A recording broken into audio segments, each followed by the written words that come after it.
ये जो दुनिया है, या मैं इसको कहूँ जो जालिम दुनिया है, ये आपसे जिंदगी भर सवाल पूछेगी। मैं आपको कुछ एग्जांपल देता हूँ, आप लोग भी उसके आंसर दे सकते हो। जब आप छोटे थे, जब आप बोलना शुरू हुए होंगे, आपसे सबसे ज्यादा सवाल क्या होता था? कोई भी घर में आया, बच्चों का फिक्स है, बेचारे आते थे सामने, मम्मी पापा एक ही चीज बोलते थे, बेटा नाम बताओ। इवन जब आप बोलना चालू नहीं करते ना, उसके पहले भी प्रश्न चालू हो जाते कि इसका नाम क्या रखा, ये कितने महीने का हो गया, ये कितने साल की हो गई है। फिर जब आप थोड़े और बड़े हो जाते हो, फिर क्या सवाल आता है? कौन सी क्लास में पढ़ रहे हो? 10th तक मान लो आप पहुंच गए। 10th के बाद सबसे ज्यादा सवाल क्या पूछा जाएगा या जाता रहा है? कौन सा सब्जेक्ट लिया है? फिर अगला सवाल क्या होगा? कितने परसेंटेज बने हैं तुम्हारे? फिर अगला सवाल क्या होगा? आगे का क्या सोचा है? फिर अगला सवाल क्या होगा? अभी आप यहीं तक पहुंचे हो, इसलिए इसके आगे के सवाल आपको पता नहीं है, कुछ सवाल मैं बता देता हूँ। इसके बाद अगला सवाल ये होगा कि क्या कर रहे हो आजकल। उसके बाद अगला सवाल होगा कितना कमा लेते हो। ये सवाल आपके पास अभी आने में कुछ ही साल और बचे हैं। उसके बाद भी आपको लगेगा कि जब हमारी लाइफ सेटल हो जाएगी, हम अच्छा कमाने लगेंगे,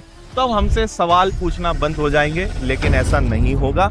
उसके बाद अगला सवाल होगा शादी कब कर रहे हो, आया ना? उसके बाद अगला सवाल परिवार बढ़ाने का क्या सोचा है। और आपको लगेगा कि शायद लोगों के सवाल खत्म हो जाएंगे, लोगों के सवाल कभी खत्म नहीं होंगे। इसीलिए लोगों के सवालों को सुनने की भी आदत आप बनाइए, अपने मन की करना सीखिए, है ना? इसलिए ध्यान रखें, लोग तो आपसे सवाल पूछेंगे।